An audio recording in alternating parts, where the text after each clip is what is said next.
Traveling with a baby might sound intimidating, believe me, I've been there, but with the right planning, it doesn't have to be as stressful as you think.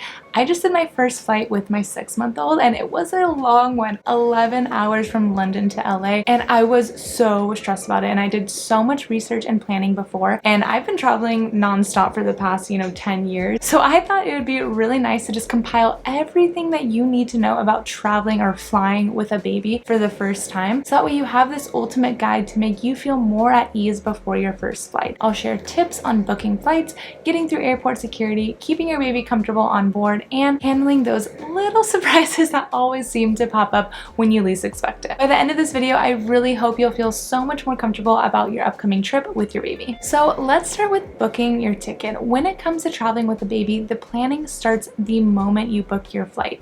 Here's the first golden rule. Always make sure that you select infant on lap when you're purchasing your ticket if your baby is under 2 years old. This setting tells the airline that your baby will be traveling with you but won't need their own seat. For a lot of domestic flights, this option is free, but for some international flights, there is a small fee. For my flight from London to LA, it was $90 one way, but that does include hidden perks with this option. So it will slightly vary, of course, from airline to airline, but typically that will include a free checked stroller and a free checked car seat either at the gate or at the check-in desk, whatever you prefer. This is huge because these items are so big and so bulky that it really can add up when it comes to check-in luggage prices these days. And also, some airlines will allow your baby to bring on their own personal item on board, which of course would be a diaper bag. This means that you won't have to cram baby essentials into your own personal item. Having a separate space for diapers, wipes, bottles, toys, it's just such a lifesaver. Now, a little pro tip: after booking, always double check with the airline's website or customer service to confirm their infant policies. This can vary slightly depending on whether it's a domestic or international flight. Being clear on the rules before your flight helps avoid stress at the check-in counter and make sure that you're taking full advantage of all of the perks that you're entitled to. For example, I had assumed that my baby got their own personal item for the flight, and when I messaged the airline about adding a bassinet, which I'll talk more about in a little bit, they actually told me that she didn't get a personal item, so basically I had to have my personal item as the diaper bag. So I'm glad that I found that out before and was able to prep and prepare, and I wasn't just surprised at the airport with an extra fee. Now let's talk about packing and security tips. Even if you're just going somewhere for the day, or honestly even for a few hours, packing for a baby is a lot. All parents know that. So thinking about packing for a flight can just be so stressful, especially when it comes to going through airport security. But here's the good news. You're allowed to bring breast milk, formula, and baby food through security, even if the quantities are over the typical liquid allowance. TSA makes special exceptions for baby items. All you need to do is separate them from your other belongings when you get to the checkpoint. The agents may swab the bottles or test them, but you won't have to throw them away. And a tip for keeping your milk cold is to bring a resealable bag and fill it with ice. They will make you throw out the ice when you get to security, but then right when you get through, you can go to any shop, coffee shop or whatnot in the airport and fill it back up and continue to ask flight attendants to fill it up during the flight when your ice melts. You are technically allowed to bring an ice pack through security, but it has to be frozen solid, like absolutely frozen solid. If there are any mushy or defrosted parts, it will be treated as liquid and will have to be thrown away. So I didn't want to risk that, and I found the ice bag to work really great. Another hack that can make security so much easier is looking for the family or special assistance line if your airport has one.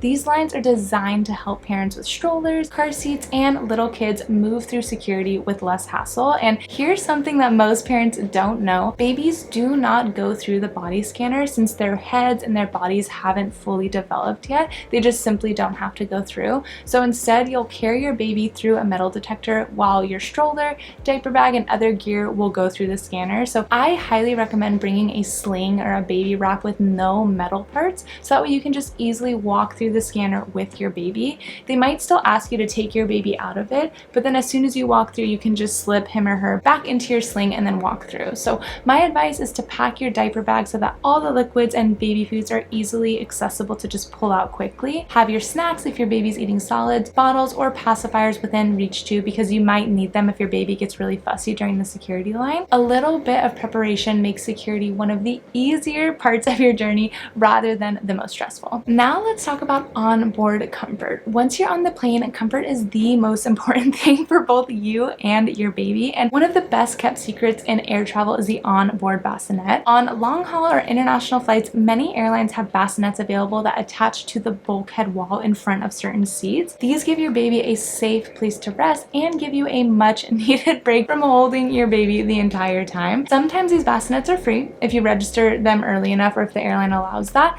Other times there might be a small charge, but either way they are totally worth it. But you do need to call the airline as soon as you book to reserve one because they are limited and they do go fast. So for example, my flight, in order to reserve this, I had to pay to reserve seats for both my husband and I in the front row of the section, obviously, so it faced the wall that the bassinet was going to attach to. And then I had to pay an additional fee of $45 for the bassinet itself. So yeah, it was a little pricey to pay for 2 seat reservations and then the bassinet price, but oh my gosh, it was such a lifesaver for our 11-hour flight. And it wasn't even because of the sleeping. My baby only likes contact naps, so I knew that she wasn't going to sleep in the bassinet, but I wanted a space for her to roll around, be on her back, be in tummy time, play with her toys, just because she's a super active baby, and I knew that holding her the whole time was just not gonna work. It just wouldn't be good for any of us on the plane.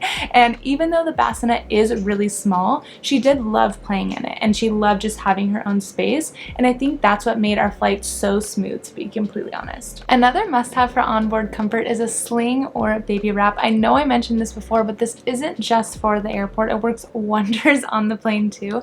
A sling keeps your baby snuggled up against you, which helps them feel calm and secure. So for me, this is how my baby took all of her naps on the plane. I walked, I bounced her in the sling in the bathroom for a little bit, and then she fell asleep and she stayed asleep on me in the sling. And then when she was asleep, or of course even when she wasn't, just hanging out in the sling, it freed up my hands so I could drink water, adjust my seatbelt, eat, pretty much just do anything else. It also makes walking up and down the aisle with your baby much more manageable if they do get restless. So I highly recommend bringing one of these. And to end this section about onboard comfort, make sure you don't forget the basics. Bring cozy layers for your baby, since airplane cabins can be, you know, super freezing or super hot. You just never know. Think about also having a blanket or a zip-up sleeper that's easy to take on and off, especially if your baby is a good crib napper and they're used to sleeping in a sleeping bag or a swaddle. Keep that same routine for them on the plane. You know, if you're gonna zip them up, put them in the sleeping bag, put them down in the bassinet just like you would at home, it does help them with their schedule and just kind of think, you know, I've done this before, I can do it again even though they're on a plane. Comfort doesn't just mean physical, it also means your peace of mind for you as the parent. So set yourself up to feel as relaxed as possible. Next, we have an extension of the last point of how to make your onboard experience comfortable,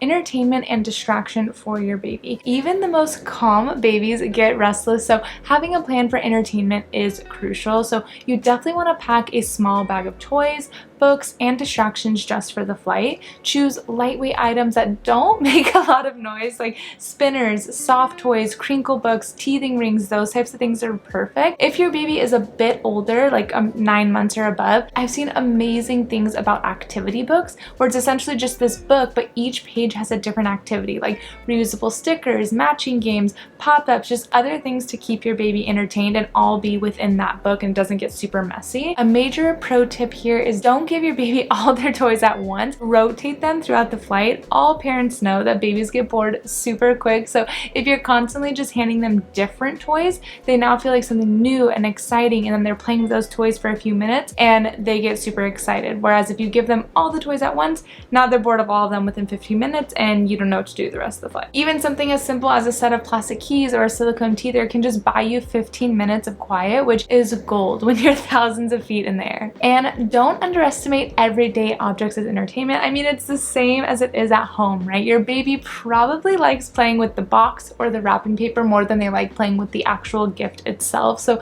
handing them a crinkly snack wrapper or a colorful boarding pass can also keep them entertained for a while. And if all else fails, walking up and down the aisles, letting your baby look around at the lights, the people, and sounds can be its own form of entertainment for them. The goal is just to keep them engaged enough that they're not melting down from boredom. Now, here are some bonus tips that can really take your baby travel experience to the next level. First, always try to feed your baby during takeoff and landing. The sucking motion helps relieve the ear pressure, which is one of the main reasons why babies cry during flights. A bottle, breast, or even a pacifier can make a world of difference. You can even try these earmuffs that help relieve the pressure, even kind of soften the noise levels on the flight if your baby will allow it, because I did buy them for my daughter and she hated it. She ripped them off right away. But but it doesn't hurt just to have them, just in case it does work for your baby. Next is dress your baby in comfortable layers. Like I kind of mentioned before, the temperature on planes can be unpredictable. Sometimes it's chilly, sometimes it's too stuffy, so